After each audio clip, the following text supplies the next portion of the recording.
all the exercises that we were prescribing had nowhere close to creating the same amount of stimulus that occurs during a throw. If we're going to solve or reduce the amount of injuries, essentially you need to train in a certain way that's going to be fast and it's going to replicate the same amount of stimulus that goes into the body. Okay, if an athlete is going to have to be able to handle 100,000 pounds of force during their sport activity, then in my training system, they better be able to handle 200,000. The goal was to figure out, okay, how can I be, in my head, the greatest strength coach of all time?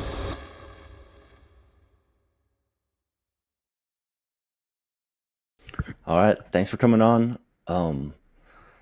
Yeah, so is it Jared, right? Or Jared or okay? I want to make sure I Jared. had rather than Jarod. But cool. Well, thanks for coming on. We met on Instagram. The reason I reached out to you is you are doing a movement system that's particularly interesting to me. It's unique. I do the nervous system training. I'm kind of into all these weird niche movement systems. There's not a lot of people that are doing quite what you're doing, so that's why I reached out to you initially. It's you've got the kind of system that you'd only be interested in if you're interested in like performance and results. Like it is very much focused on the joints, the like how your body actually performs, rather than like the aesthetics, some of these other things, other reasons. So I think we're aligned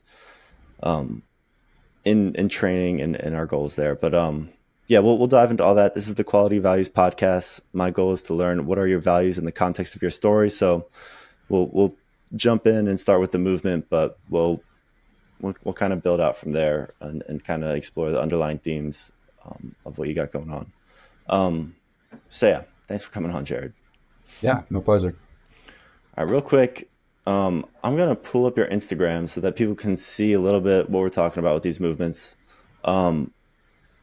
Can you just like, you know what I'm talking about with these movements? The what did we call them? The oscillatory isometrics. You talking about the chain ones or the?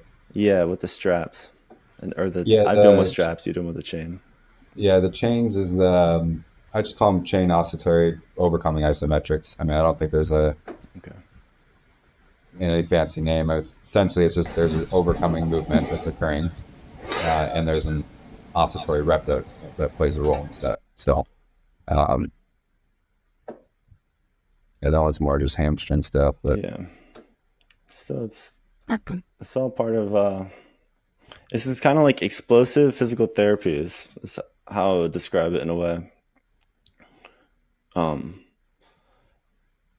What was it that kind of got you into doing these types of movements? Like when was it that when was the first time you saw this and tried it? Well, myself and Brett Adams are the ones that created those movements. Okay, and so what made you like? What was this rabbit hole that you guys jumped down? Yeah, the rabbit hole would be, I mean, it goes back a long time, actually. Essentially, the goal was to figure out, okay, how can I be, in my head, the greatest strength coach of all time? And so there was a friend that I had, his name was Brady, which is at DAC Performance Health. He does a lot of these movements now with his clients, but we took a road trip around the United States visiting several different training facilities. And the biggest thing that I took away was stuff from Kyle Dietz and Louis Simmons. And their biggest thing was test everything. And Kyle Dietz at the time was doing a lot of the oscillatory banded over speed stuff. And I was trying to figure out, okay, how to basically I'm in the baseball world. So in the baseball world, there's tons of injuries that are happening with the UCL. And I was like, well, how can we prevent this essentially? And so I started conducting sports research studies so that I switched my kind of major focus, and that became my major in undergrad. And so I would take like EMG studies and I would look at, how intense this actually is when you throw, what are the exercises that we do, like, different J bands, very low stimulus type exercises. And all the exercises that we were prescribing had nowhere close to creating the same amount of stimulus that occurs during a throw. And that was a huge problem to me, because if we're going to solve or reduce the amount of injuries, essentially you need to train in a certain way that's going to be fast and it's going to replicate the same amount of stimulus that goes into the body. And so we then found Jay Schroeder's work as well. So then started exploring down isometrics and kind of the kind of different shot training methods of. I remember watching the video where there's like a platform catching, and Jake Archuleta, was catching this platform that was falling, and that caught my attention. And then I saw a guy named Grant Fowler, who was doing some of these exercises similar to, but he was using a band, and then started incorporating those. Saw some good results. The EMG studies that we were doing were incredible. It was matching the intensity of a throw or superseding it. Which was great. And then that led into me finally meeting Brett Adams, who was like, don't put a band on it, put a chain on it. We put a chain on it, and next thing you know, the stimulus further went through the roof. And so that's what we started running with that. And then we had kids the volume increased like crazy. So like in baseball rundowns, they would basically, you run up, you throw a baseball as hard as you can. Most people can only do like 4 to 6 to 7 throws maybe. And we would have guys that could handle 40 to 60 max intent throws in one night. We'd have guys that would run nonstop flying 10s, 10-yard excels, 50 reps, running for 90 minutes, sprints at one time. And that caught my attention because everything that I learned was that sprinting is an atomic bomb for the nervous system, and that if you sprint more than 5 or 6 times, you're gonna fatigue out the system, and that wasn't the case. The more that I was training with these kinds of systems, so is basically the value that I saw early on was the work capacity, that guys could just repeat their max effort for longer durations of period of time, and that matters in sport play. So that kind of got my attention there. So that's kind of the origin story of a lot of different people, but that's the rabbit hole, and that's kind of where we're at now. That's interesting.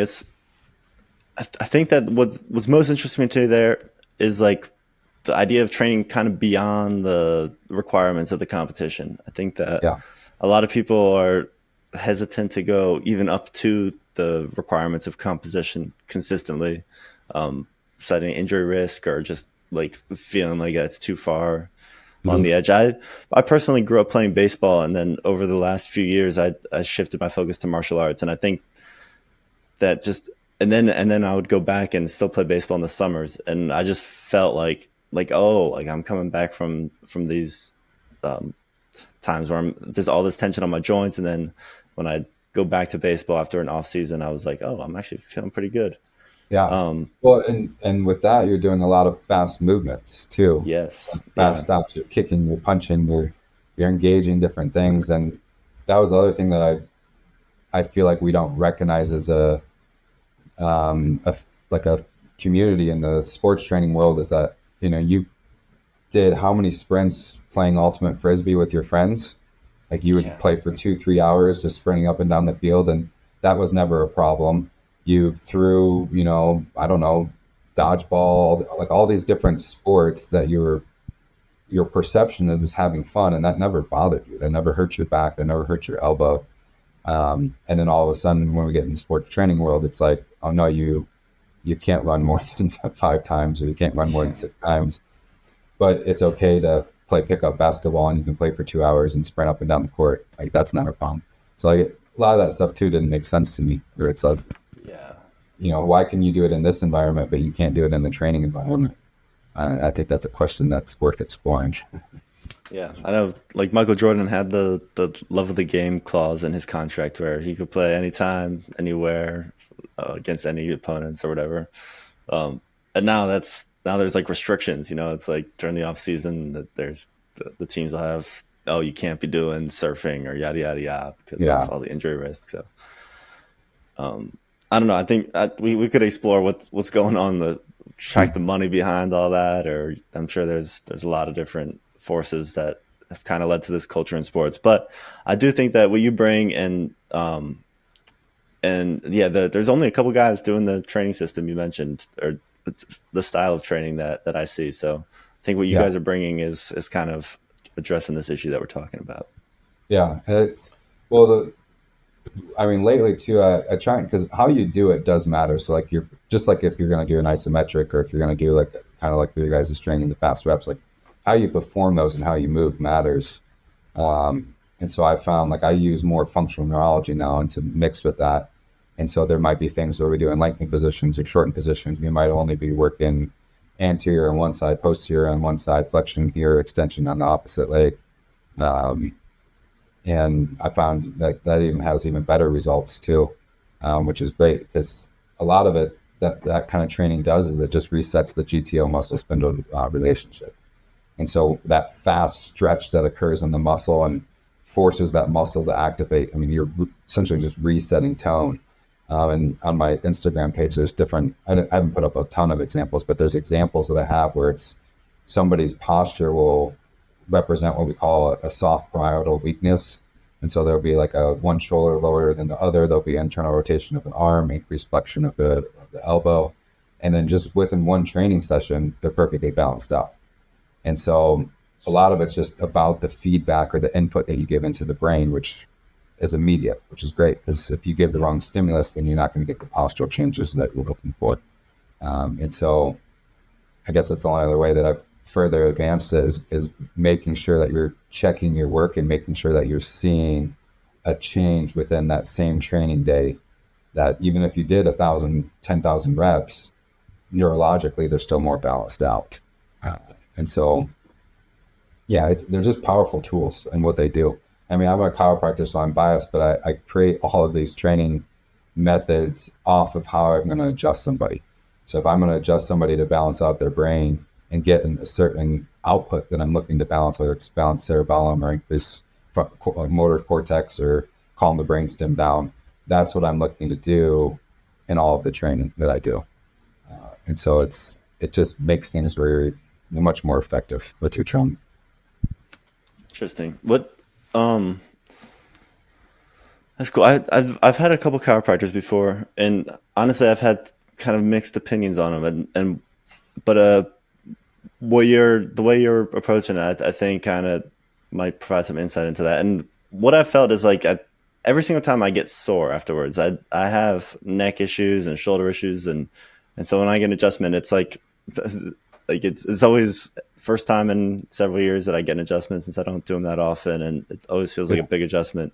And so I'm sore, and some of the chiropractors have kind of given me like movements to go along with the adjustment where they say, okay, you need this is how your shoulder is, and it was rolling forward, right? And so they kind of showed me, and like, you need to focus on the external rotation, stuff like that, just simple stuff. And I felt like that helped. Like I was able to kind of build the strength to maintain the new adjusted position that they put me in. And then other times, like I didn't really understand what the adjustment was, and I just kind of got sore and then tight, and then it just kind of was something that I dealt with after that. I tell most of my patients that I trust probably less than 1% of chiropractors. And chiropractics like Baskin Robbins, there are 32 different flavors, and depending on which flavor you get, it's going to be better than the other. And so that's what I tell everybody. And I'm like, I abide by functional neurology and applied kinesiology. And so, yeah, 100% how you adjust somebody matters, just as how you train or how you move matters. And so you can overstimulate somebody. You could, understimulate. You could, not even do anything with your adjustments. You just adjust them and then do anything. So sometimes you can stimulate a left cerebellum and then you go and stimulate the right cerebellum and you just balanced everything out you did. I mean, really all you needed to do was stimulate the left side. So yeah, all of that matters. Yeah. And you're just like everybody that I've probably talked to. They're very hesitant. I didn't know anything about chiropractic all growing up. It wasn't until after I graduated. I didn't expect to leave the strength and conditioning world, but I left to go actually be a chiropractor because I had some mentors who were big into kind of the neuro world, and that just opened up my eyes. And I loved rehab. I had tons of, when I was at a training facility where I'm running like when I first started, there was probably like 14, 16 kids that were injured. And then just exploring, experimenting, figuring out, okay, what takes away their pain, and then getting them healthy. And by the like 3 months, I had nobody that was working on, which was great. But that first sparked my passion, where it's like, okay, what do I like? This is fun, and then how do I take this to another level? And that's when I got connected to a lot of different chiropractors, and that's when I was like, okay, I need to pursue this because the results that I'm seeing are incredible.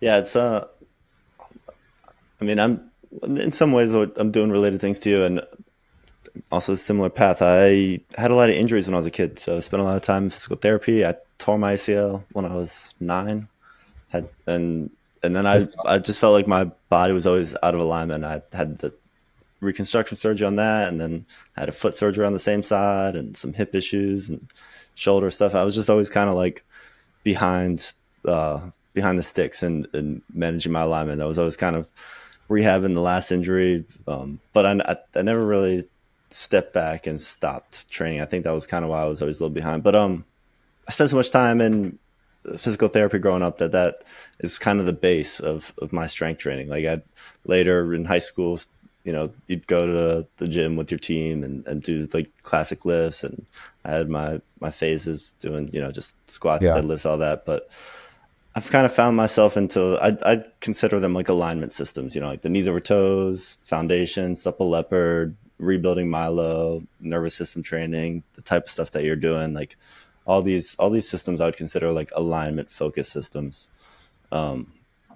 And yeah, it all comes back to that base of physical therapy. And then I would say like the theory that the best thing for performance is like rehab and then aggressive rehab, like that type of philosophy, rather than focusing on strength and power and all these things that I used to think were more important.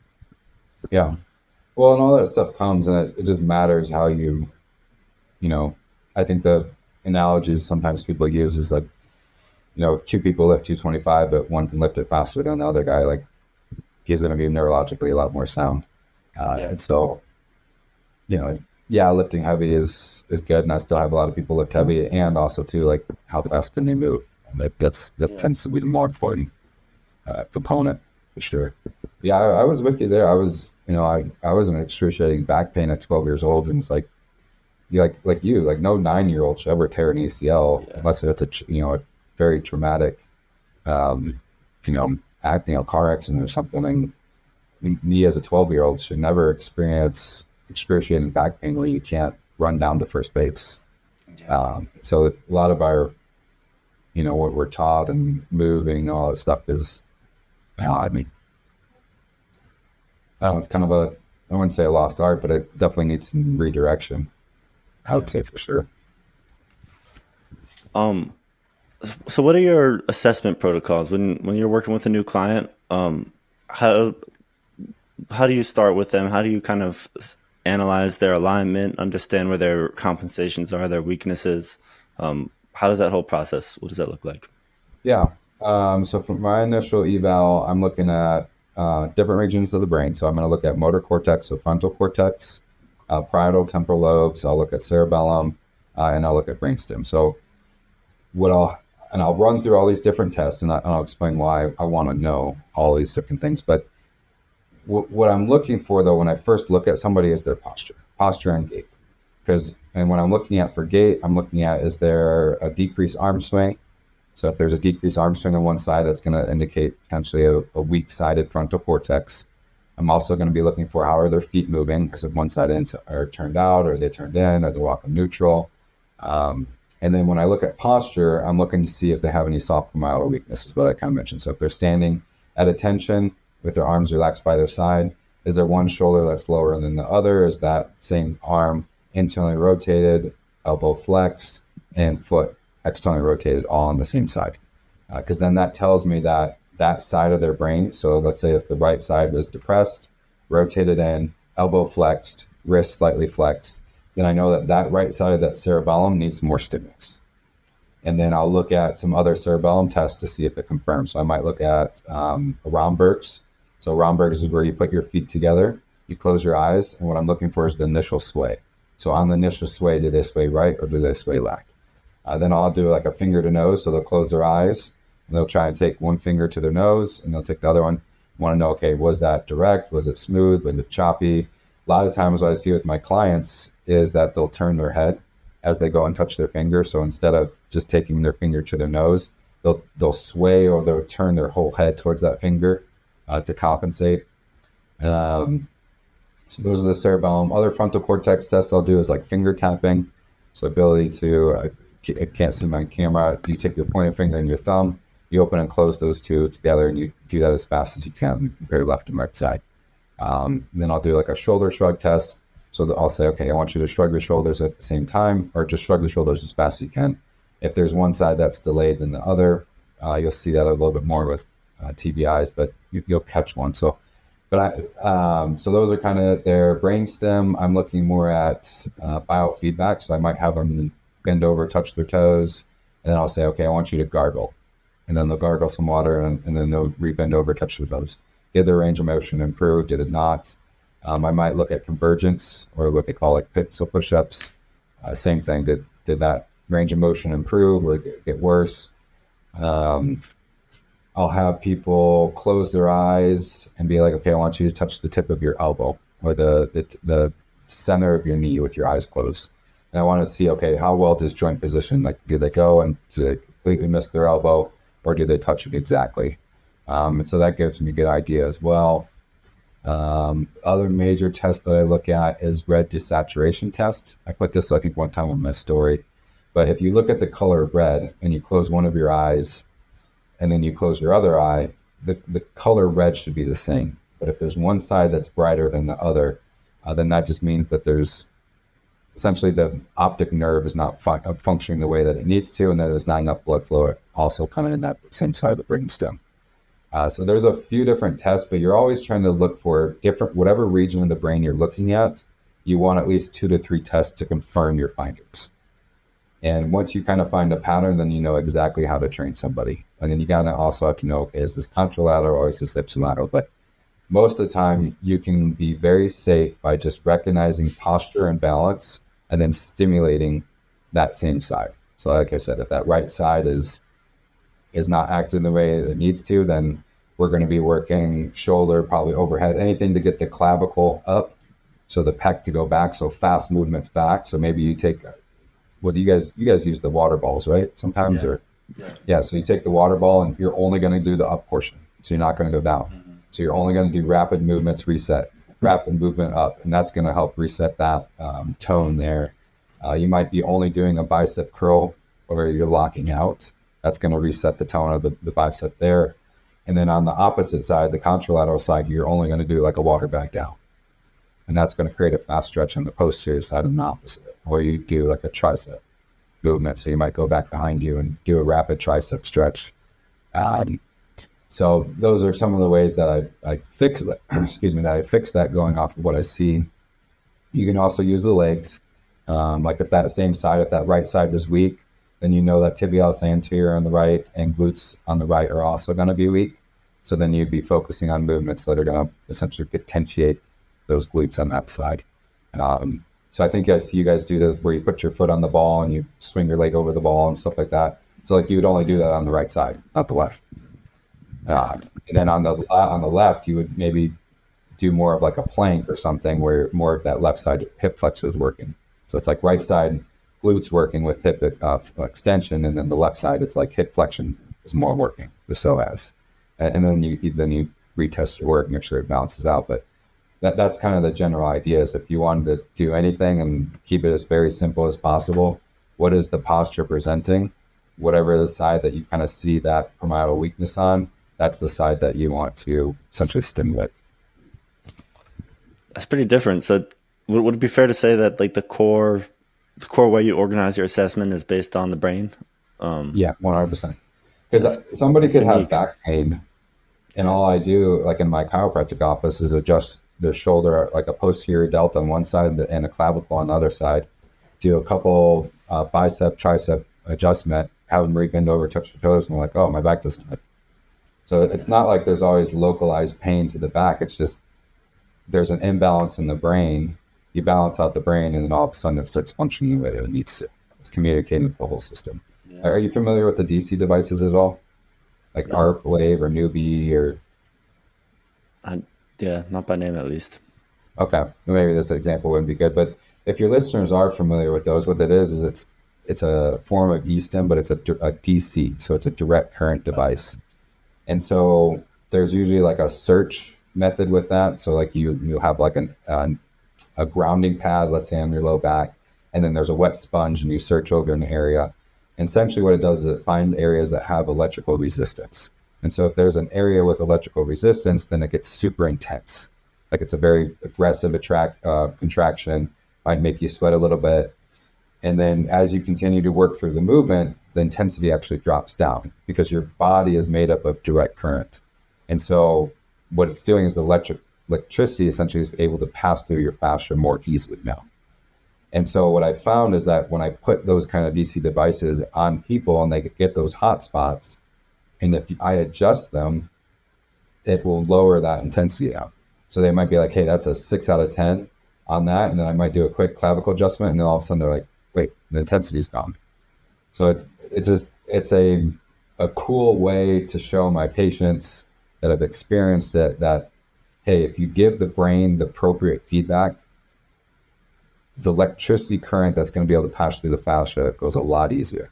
So you don't have to, massage it or, rehydrate it. All you're doing is you're just increasing or you're decreasing electrical resistance throughout the whole body. And that all starts within the brain.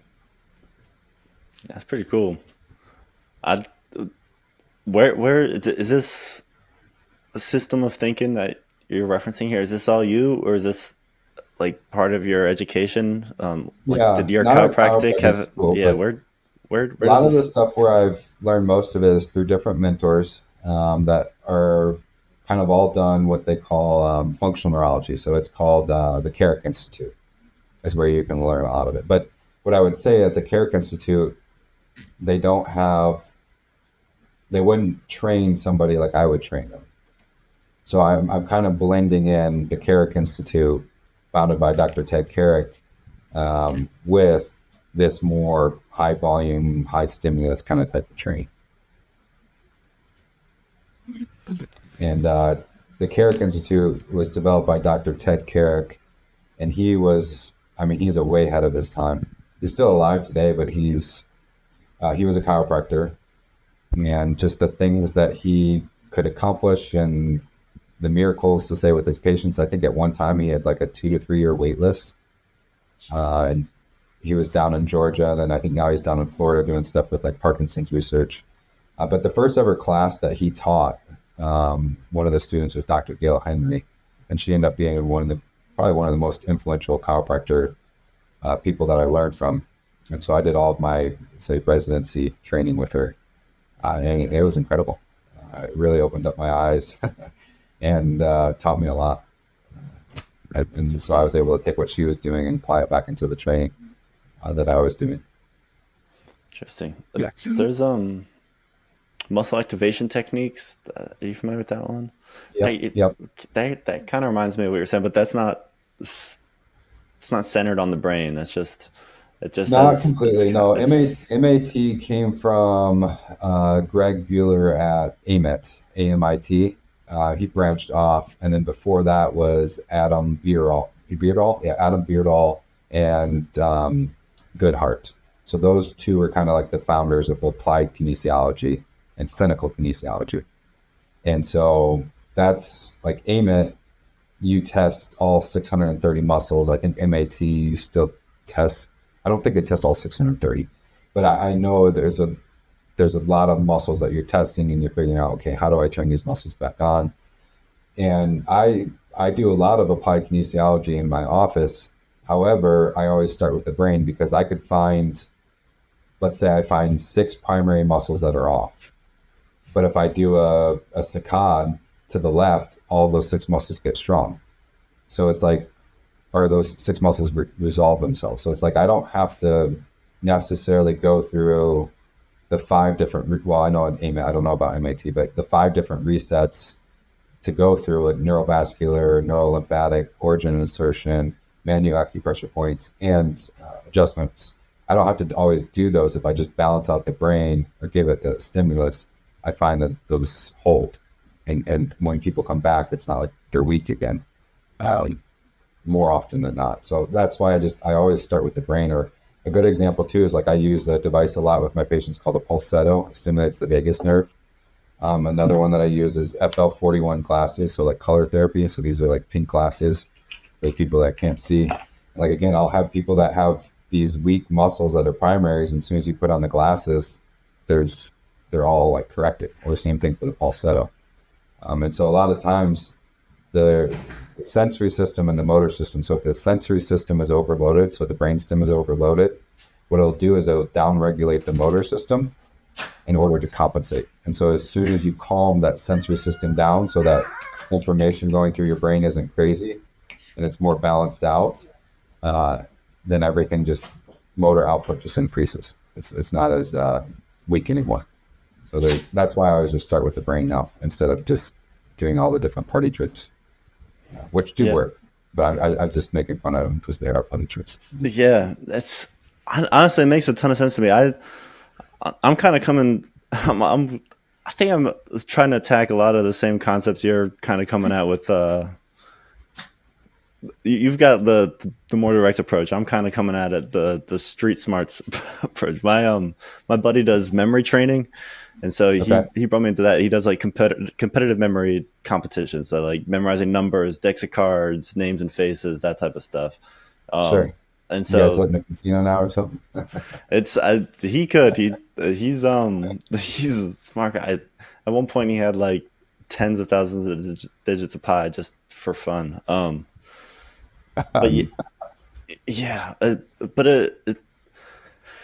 that taught me about feedback. That taught me the importance of feedback when it comes to like intentionally crafting your neurology, I would say. And that's a term that you're bringing up, and so like when I say feedback, what I mean is like with memory, we were using mostly visual techniques. So it was about like incorporating triggers in the visuals that gave your brain like some sort of that forced you into some sort of reaction, right?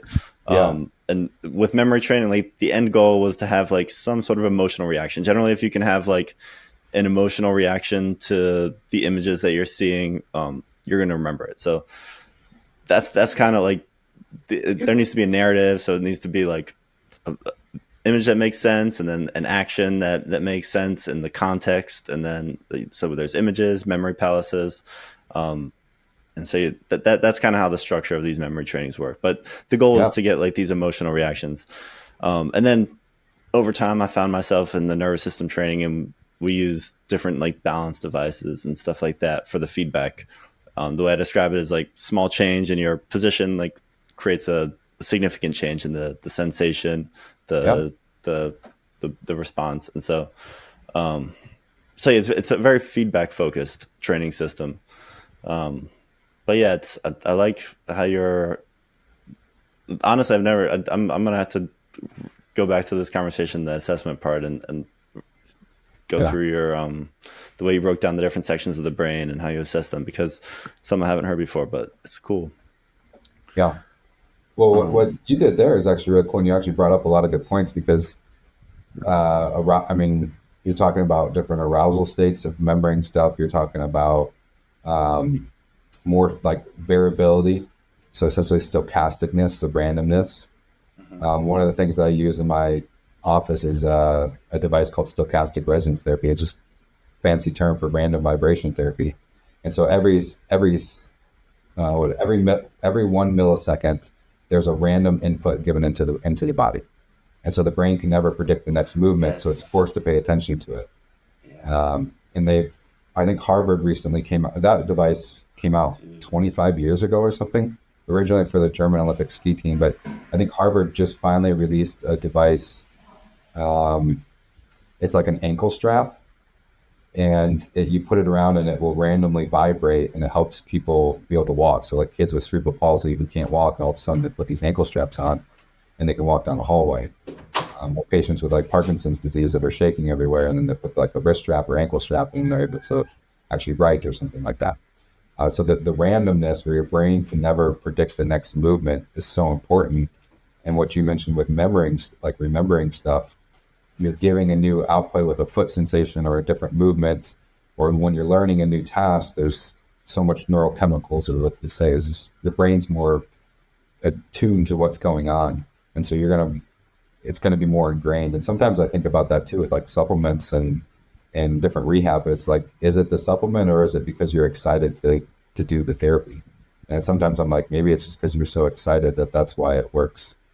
And so I feel like a lot of the name of the game is like, regardless of what training you do, if you can get your clients or your patients to be excited about what you're doing, they're probably going to do better. Yeah. Regardless if we're going to judge from an Instagram perspective and say all of this is trash and never train like a bro, but it's like, if they're excited about that and they love doing it, they're probably going to be better. Yeah. So, Yeah. who are we to judge? Yeah. I totally, and they have to be able to see it. I think in order to be excited about it, you have to see it, kind of understand like the narrative of the images that you're seeing, and then, like I said, have that emotional reaction. Super cool. All right, I'm going to throw some terms at you. I'm curious on the connection. This is all right. We got the nervous system, fascia, and then within the nervous system specifically, the vagus nerve. What's the connection? What's the connection there? Well, with the vagus nerve, I mean, that infiltrates almost every organ of the body. And so what I typically find is that if your body is stuck in a sympathetic state, and so usually how I tell people to break this down. So let's say you have the brainstem. The top of the brainstem is your midbrain. The lower part of your brainstem is, but top is the midbrain. Bottom is where the vagus nerve sits. And so when the vagus nerve is basically understimulated, usually the midbrain is overstimulated. And so we want to calm the high brainstem down and stimulate the vagus nerve. Now, as soon as you do that, there's a global change where all of a sudden you're resting and digesting. So now you're digesting things. There's gastric motility. Tone is going to decrease in certain areas. And so all of a sudden, that's why you immediately see change in posture. You're going to see change in movement. You're going to see just changes in mood as well. And all of that's going to affect fascia. I mean, going back to what I mentioned with the DC currents with electrical resistance, like if there's your nervous system's bound up and there's electrical resistance everywhere, and all of a sudden you calm down and you just breathe and relax, that resistance is not there anymore. And so you're able to move, more effectively so yeah, I mean, I had one guy that he was like, gargling is really stupid to do. And so every single time before his exercises, I had him gargle. And he was like, this is dumb. But then he was like, what I do though is I'll bend over, touch my toes. He's like, I can't touch my toes. Then I'll gargle and all of a sudden I can touch the floor. He's like, I'm reminded about how when I activate my vagus nerve, I just have more range of motion. And so he's like, even though I think this is dumb, he's like, I see why I need to do it. So in essence, the vagus nerve is the one major, I think it's like the only parasympathetic, not the only, but it's one of the major parasympathetic cranial nerves. And the cranial nerves go right into the brainstem and then out through the rest of your body. So it's like brainstem to heart to liver to lungs, parts of your gastric motility. I mean, think of all the autonomic functions that's controlling the lymphatic flow, that's working with rib cage, your ability to detox, your ability to digest and all that stuff. So, I mean, there's definitely a lot of connections that you can draw. I know it's huge in movement disorders too. Like I see patients like pretty complex movement disorder cases. I had a patient who came to me and she was unable to open her eyes. She had severe blepharospasms, but to the point where instead of her eyelids flickering, so blepharospasms flickering the eyelids, they're basically just sealed shut. And one of the key things that we did was stimulate her vagus nerve and calm down her eye brainstem. And 5 months have gone by and she can see now. She opens up her eyes. Her friends are like, oh my gosh, you have beautiful eyes now. And she drives at night. And so that's just the power. Sometimes your brain gets stuck in that sympathetic drive. And as soon as you get it, say, hey, calm down. And it just has this global effect. And from you guys that are focusing on fascia, it's like, you don't have to roll out. You don't have to, do all these different dietitian, different effects. Like you can have immediate change on the fascia because it's just an electrical system. Yeah. And if it's Tom Myers and we say that things move at the speed of light, that's what he said. He said fascia has its own brain. Essentially, it's its own entity. It seems to be operating outside of what our nerve conductive, velocity tests say, which I fully believe because we say that, okay, hey, when somebody sprints and their muscles are supposed to contract at 100 milliseconds, but it's like if I have you, Jacob, close your eyes and bring your finger out in front of you, and I say move your finger, it's like, well, that was faster than 100 milliseconds. So it's like there's something where your brain is already knowing how to move faster than what it's capable. And some of the stuff, have you heard of Robert Becker? Like Is all the he current. the denial? No.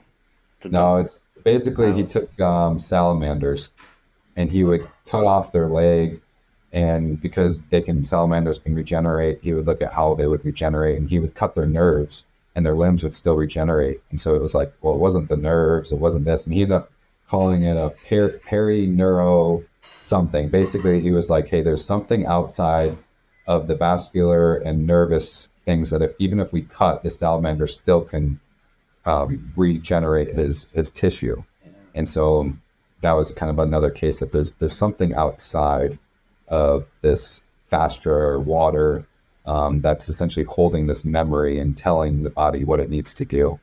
And Yeah. so I mean that's It's always felt to me like there's memory stored directly in the body, like rather right. than in the brain where the muscles have to go back and forth. Yeah, Um, yeah, that's but a that's fun avenue. I mean, pretty yeah, much everything is water, and even when I get down to training, because a lot of stuff that I see of even with Gilbert Lang and Harold Hillman. I don't know if you've heard of them, but they debunked a lot of things. Like there's no neurotransmitters, there's no like ATP giving energy. There's none of that. All that stuff is just theories that don't even hold up. And the only reason why those still stand is because of different drug companies that need to promote drugs because they need a synapse to be able to connect to. When none of that has been proven underneath a microscope, it's just waste material. But anyway, what I'm getting at this is this: everything in your body tissue is just water. It's just different structures of water. And so different structures of water, different crystalline structures, sacred geometry that hold memory. And if you tell the body to move fast, then your memory of moving fast is what your muscles are going to replicate. If you're saying, "Hey, move slow," and we're going to build this muscle, then that's what the water is going to do. And so that's another thing that I approach too, because it's like I mentioned earlier in the podcast where I'd have guys sprint and run for 90 minutes straight, and I'm like, well, if they're going on this like ATP glycolysis cycle, they should be burned out, and they're not. So there's obviously other avenues that are kicking in, and that's when I really learned that what we think is actually inside of a cell isn't actually inside of a cell, and how we think we actually generate energy isn't how we learn in our physiological textbooks. And a lot of it's just sunlight, grounding, red light, ability for your body to structure and unstructure. And when I say unstructure, it just changes forms. ATP, essentially, all that does is just unstructure proteins so that you can structure water, so that your muscles can structure when they contract and relax. And that's all I do. And when you can no longer do that, essentially your muscles can no longer go through a phase change. So they can't structure in different changes. And so that's why it's like with that chain work, with isometric work, or the fast neurological work that you guys are doing is you're forcing your water essentially to go through a rapid phase change and be able to do that for long durations periods of time. And that, I mean, that sounds too simple, but it's like that holds up more weight than what a lot of our physiological textbooks said. So, yeah, and just crazy. man. You give me a lot to think about here. I'm gonna have to re-study this conversation. That I've in my mind, I've been kind of questioning some of these things. I've mostly been questioning myself because I don't like I've got this here. I've been this CSCS book. I've been like slowly reading the relevant chapters. That's Yeah. like, and for anyone watching, that's kind of like the gold standard of like traditional strength and Yeah. conditioning certifications. But yeah, I've worked with some CSCS trainers. Had some conversations with people who have that, and I don't know. It seems like there's definitely some major components that are totally omitted from those pages. Yeah. I will say like most of our guys will PR on a sprint or a throw once they're like 30 or 40 like in. Like it doesn't happen within the first 10 and they're burned out. Like you're going to go through a phase. Like when we do the chain work, we're doing it for 5-15 minutes, sometimes at a time. And so like one of the things with the chain work that I like to do is what I call wing training. And so essentially what you do is you do it until you start to feel fatigued out, start the stopwatch, and the stopwatch is timing you until you feel like you got your second wind. And then once you feel like you got your second wind, I want to know that duration. Did it take you 3 minutes to recover or 45 minutes to recover? And the nice thing about like the reverse hyper and the chain work, well, especially if you're doing the reverse hyper, is the stimulus is the same every single time you swing it up and you stick it. You swing it up and you stick it. So it's like, even though your energy systems are depleted, so-called by the physiological textbook, the catching and the sticking of the reverse hyper is still forcing you to catch at extreme high rates. So it's like the stimulus of the motor unit recruitment and the rate coding is staying high, even though supposedly the nutrients aren't there. So like I said, all we're doing is we're just training that phase change for longer duration periods of time. And that's what helps our guys be able to, think of like a baseball pitcher who was in the ninth inning and now he's throwing 97 in the ninth inning, compared to the beginning. And I know some people might say he's holding back, but it's like, what if you can just throw 97 the whole game? And then I guess if you really want to ramp it up, then throw 102 with your last inning before you're out. Like that's what I'd rather look for. If you just be able to pick up a baseball and you don't even have to warm up and you can just throw 98 just by picking up a baseball without warming up. That's what I would like for people to be able to accomplish. It's like, you don't have to warm up. You can just move whenever you want because you can. Yeah. Yeah. I mean, that book's Kelly Starrett, Supple Leopard. I love that image to kind of exemplify what you're saying. Like the leopard never has to stretch, it's ready to go at all times. And that's because it's got like excess strength. He calls it supple strength, but it's got muscle strength that's soft at rest. It's supple. And so it's ready to fully spring. It's interesting. Yeah. Yeah. Well, and it doesn't make sense either to me. That's why it never made sense. Yeah. Because like, have you heard of like DB Hammer and all that stuff? Or it sounds familiar. So DB Hammer was, I guess, still question debate if he was a real person or not. But he wrote a book called "The Best Damn Training Book of All Time" or something like that. That was the title of it. And he put things in different categories, but he developed a system called auto-regulation, so AREG. So you basically come up with a way that as soon as somebody's sprint times or their throws drop below a certain percentage, then they're cut for the day. So kind of like maybe the modernized feed the cat system with Tony Holler, nothing against them. And all I'm saying is that sometimes just because you have a rep that falls below the percentage doesn't mean that you stop there. Because a lot of times when we keep going, you actually get guys that run faster and faster. Yeah. And I've even seen it with like heart rate switches. Like sometimes guys will train with me for like 2 to 3 hours at one time, and we're working on heart rate. So it'll be like, okay, I want you to get to your heart rate as close as you can to your max heart rate. And then we're going to recover by letting your heart rate drop to this number. And then we're going to get your heart rate back up. And I've had people literally switch in the middle of training session where it's like all of a sudden their new like max heart rate becomes like they don't even touch it because their resting heart rate is like so low. And it's a really cool physiological switch to see and experience where it's like, okay, your resting heart rate, we're going to go again when it's at 100. But now all of a sudden it doesn't matter what you do. You're sprinting, you're running, you're doing all these fast movements. It's like we can't get your heart rate above 80. And it's like there's this whole physiological switch that's occurred. And then now their new resting heart rate's down to like 50, 40. Like it's just way lower. And so there's that switch that happens, which is really cool.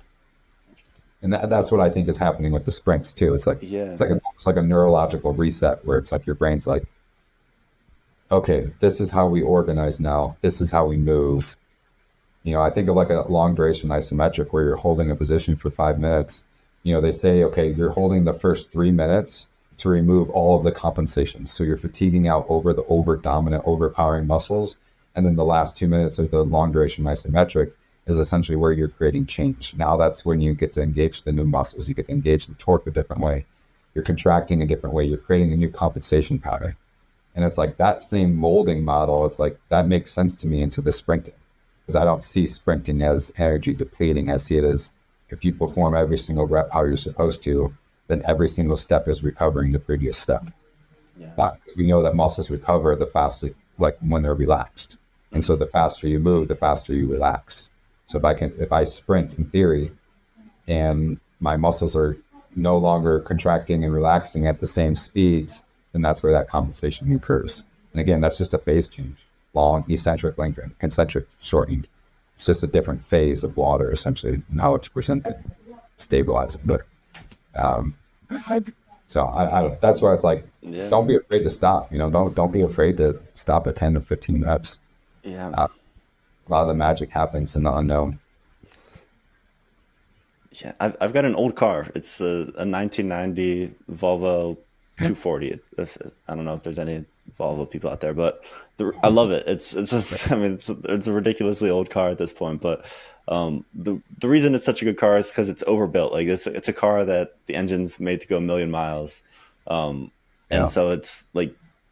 But I had it in the shop the other day, and mine's at 225, and the mechanic, he joked, "Oh, it's just warming up," and I cracked up. But I was watching the Orioles. I'm an Orioles fan. I'm from Baltimore originally. I was watching the Orioles game the other day, and the announcer, I think Ben McDonald's, he was talking about Nolan Ryan, and he made the same kind of joke about how Nolan Ryan, like once he got to the fifth inning, he was just starting to warm up, and I think it's the same kind of thing though. He was overbuilt, that he was a workhorse.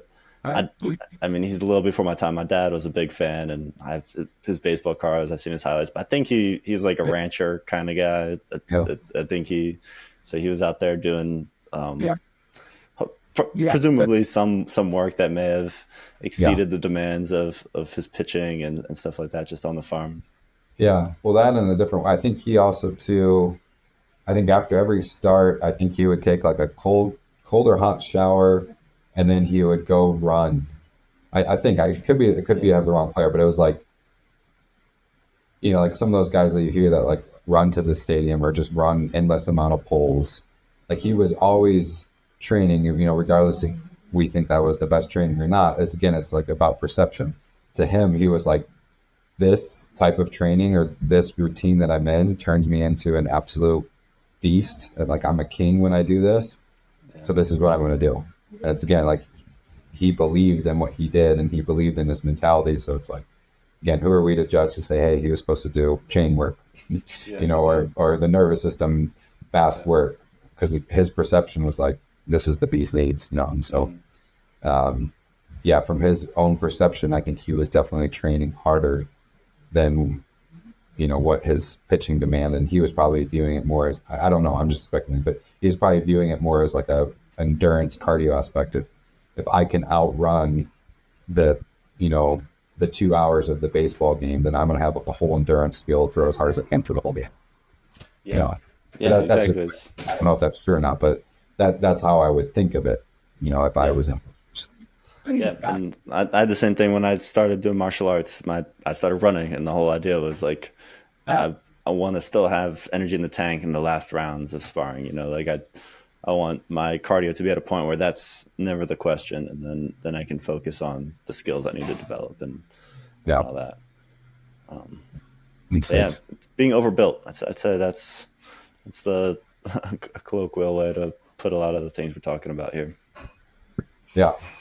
Well, and that matters because, I mean, too, like I'm like, okay, if an athlete is going to have to be able to handle 100,000 pounds of force during their sport activity, then in my training system, they better be able to handle 200,000. Yeah. That's just my mentality. Mm-hmm. And so that's why it's like I do a lot of that shock training and the chain stuff and the altitude drops and holding, positions for long periods of time or moving fast reps for long periods of time, because I want them to be able to replicate that so that when they get into the game, it's cake.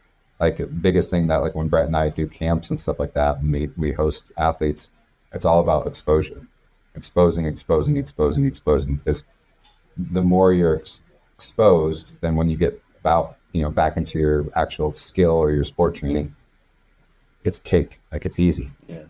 And so it's that's what we're looking for. Which is another crazy thing too, that the majority of people that don't run through the scenarios. Like, okay, if you're in this position, then what? If you're in this position, then what? A lot of people don't do that. Like, what happens if, you got a left-handed pitcher who's moved all the way over on the rubber? It's not like they're going to move back onto the right side of it, and say, hey, your arm is looking like every time you throw the ball is looking like it's going to hit me. Like that, you got to be able to train for that situation. What happens if you have a left-handed batter who crowds the plate? Are you just going to hit the batter every time, or are you going to create that situation? And I'm fighting too. We see all the time, like, okay, if you're stuck in this grappling position, or stuck on your back, or stuck on your stomach, or stuck in a compromised position, what are you going to do? And it always amazes me the amount of clients or coaches that I talk to that never run through scenarios like that, and they never run through situation. They don't do situational training, which is crazy. I don't know why I've talked about this, but going on a rant. But yeah, I mean, we've talked about specificity a few times in here, like it's come up indirectly, the specificity of movement for your goal. But yeah, it's an underrated element, I think. Yeah. Well, like, I think Andrew Huberman, I mean, he, before he got big, he was doing a lot of research on fear, and I have a lot of these research papers that he has, and the conclusions were pretty much all the same. Is if you're going to replicate a fear situation, it has to be as close to identical as the situation itself. So you have to create the same environment that you're going to be in, the same experience. And they were doing something with like this wasn't with Huberman, this was somebody else, but they were doing stuff with Navy SEALs, and they would put like soundproof helmet on him, and they couldn't see, they couldn't hear, and then all at 1 second they would lift the helmet off, and then they would have to react to the situation. It might be somebody asking for directions where the McDonald's is, or it might be somebody starting to hold somebody hostage. So it's like they're trying to replicate, like, how can we replicate you going through a room, or you're turning a corner, and you got to know in less than 50 milliseconds whether you're going to shoot somebody or you're going to have a conversation with them. Right. And it's like that same mentality, or not mentality, but that same training, needs to happen more in sports, where it's like, how do you replicate your exact positions that you don't want to be in? And one of my, George St. Pierre, he had a documentary, and one of the things that I absolutely loved about his training style was that he would look, basically whoever he was going to fight, he'd be like, okay, these are the three things that they're strongest at, and these are the three things that I'm weak at, like what his strengths are my weakest. And so he's like, all I'm going to do is get basically better at their game. I'm going to be better at their game than they are. And it's like, that fires me up, because it's like, he knows that where he's exposed, and he's going to focus rep after rep after rep, and he's going to learn this one thing, this one skill, until he moves on to the next thing, so that when he knows that he gets in the ring, he has no thought or fear or subconsciously that he's beat or defeated. Yeah. He confidently knows, subconsciously and consciously, that if he gets into that position that is the favorite of the opponent, he's still going to win. Yeah, that's awesome. Yeah, I've seen John Jones. I haven't seen John Jones say that, but I have seen John Jones kind of do that too, where he has a tendency to beat his opponent at their own game, which, I think that these guys at the high level, they know they're doing that. They know they're they're walking right into their opponent's game plan, and they're still planning on winning there. Just pretty cool. I mean, in their own way, I feel like it shocks the other opponent. Yeah, because they're not going to expect. Then what do you do? Where do you go from there? If you're doing exactly what you're trying to do, and it's not working, then you're back into the corner. Brett and I were talking about this, but like the front, like kicking with your front leg recently, like a lot. You see a lot more of that after like the John Jones and the different elbows, but it's like kicking with your. This is not my words. It was Brett Woods, my good friend. He's like, it's a nice conversation starter. Like nobody expects it. So when you do a movement that nobody expects, it almost doesn't put you in a compromised position. It almost startles them. They almost freeze. Mm-hmm. Now if you repeat it a few more times, then they're going to start pattern predicting. But it's like, it's like somebody doing a trick play in football. Like when to actually perform the trick play, and sometimes the trick play just works because they don't know what to expect. Yeah. Yeah, it's the change of rhythm. Yeah, exactly. Yeah. Yeah. Yeah, do you know Josh Waitzkin, The Art of Learning? I've heard of it. I'm not too It's familiar. he's cool. His book is called The Art of Learning. He was the world chess champ, and then he became the world. Oh, Uh, he became he shifted to like push hands, like Tai Chi competitions. Became a champ there, and then did jujitsu. And now he does e-foiling. He's into mastery overall, and he's kind of like he's developed his system to like take the structure of information from one domain and apply it in a different domain. But he has this whole idea of like frames per second. So hmm. when you're like in your world, when you're in a situation that you've been in a million times, you've got relatively more frames per second than people who haven't been that deep in there. Good. Um, so yeah, that's I mean he applies that in martial arts, but he consults with the Celtics now. He does all kinds of stuff. But yeah, so I think about that a lot. It's like when you're training things really specifically, when you're actually in that situation in competition, you're effectively giving yourself more frames per second to Yeah. understand the information than your opponent. Yeah, I've heard that called like the quiet eye. Like you're able I to like that. fixate on a point longer than anybody else. They did like Yeah. a study on like shooting and soccer and I think different hockey, but it's like the players, what we so call the elite players in the sport, they were able to fixate on an object longer than somebody else. So like if they were shooting, their eyes would stay fixated on the rim longer than somebody like an average Joe. And if it was like a tennis player, it was like same thing. Like their eyes were able to fixate on the ball longer than somebody the average, and they called it like the quiet eye. And that it just reminds me of the frames per second. It's like literally that they're Yeah. increased frames per second. Your eyes are more on the target or locked into what you're doing. You're seeing more of what you're trying to achieve. Essentially, Yeah. it's Yeah. cool. That's pretty cool. Um, Lots of cool stuff here, Jared. This is yeah, this you're doing a lot of interesting work. I haven't really encountered someone with this combination of um, focuses. Yeah, but yeah, yeah, it So works. That's why I keep going down it. yeah, like I said in the beginning, like I really just from seeing and chatting with you a little online, it's clear your results focus. Like you're following the threads that lead to results. Yeah, I can see that from the outside looking in. So yeah. um, yeah, appreciate everything you're doing and putting out there. Where can people find you who want to dive a little deeper? Biggest thing is just going to be my Instagram right now.